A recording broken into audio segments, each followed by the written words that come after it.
Hi, this is Jake Eubank with my final reflection video on the consideration of closure of a higher education institution in the UNC system. Before I start, I do want to just say that I was very impressed with everybody's work over this summer session. For everything being compacted into 4 weeks, I think everybody's done a great job. The institution reports were phenomenal. A lot of people went above and beyond, and I was highly impressed.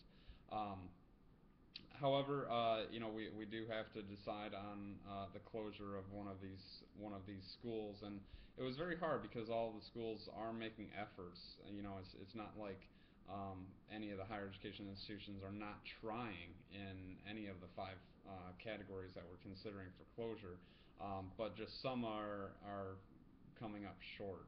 And the higher education institution that I chose. Was Elizabeth City State University. But first, I was comparing it to North Carolina School of Science and Math, and I have reservations about that comparison, or the School of Science and Math being lumped into this group because it's not really a post-secondary institution, so there's not really anything meaningful that you can compare it to. And secondly, um, there's no guarantee that any students that graduate from there will remain or enroll in a higher education institution within the UNC system. So I felt like it was comparing apples to oranges. So that's kind of why I leaned a little more towards Elizabeth City State University. Um, since Elizabeth City State University has been on the brink of closure already, I thought that it would be not such a surprise to everyone that if it did close.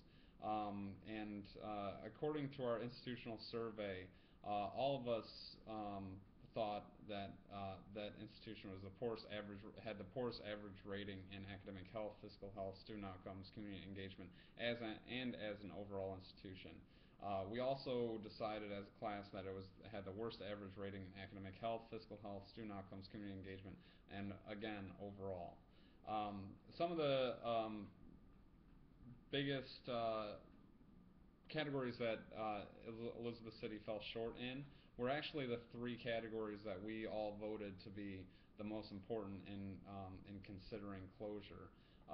So I'll start with those. The number one that we decided that was the most important to consider when recommending closure is academic health, where Elizabeth City, their enrollment has been decreasing for the past few years. From 2012 to 2014, it decreased by 42%. Just as an example, in 2010 and 2011, we only had 3,307 enrollments. In 2013-2014, we only had 2,421. So that's a significant decrease. Retention and graduation rates are on a decreasing trend. And 4-year grad rate is 21%, 5 year is 33%, and 6 year is 44%, with a retention rate of 72%. All of those numbers are some of the lowest in the system. For number two, are the category that we thought was the second most important when considering closure is student outcomes. For Elizabeth City students, after graduation, there's been an increase in student loan default, in the student loan default rate of 23%. On top of that, the mean annual wage of a student 1 year after graduation is 22,322. So that's one of the reasons I put it up there with student outcomes. And the third most important that we felt was important when considering closure is fiscal health. Elizabeth City is in a $60 million deficit between operating expenses and revenue, with a $5 million endowment. Education and related spending per degree is increased by 12.7% over 5 years. So that's quite a significant increase. Those are my top three categories that I considered for closure and why I do. And I just want to finish with a final note.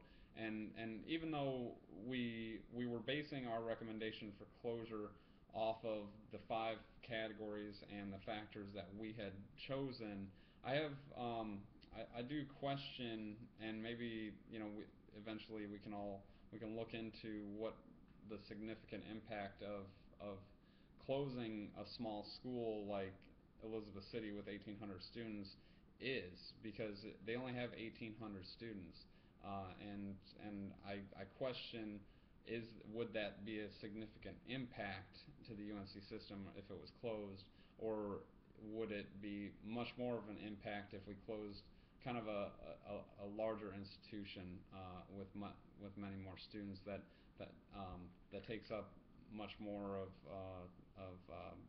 state appropriations and revenue sources like that. So just a final thought, just because you close a school that small, maybe we'll be back at the same point 5 years from now, having to close another school because the impact wasn't so significant.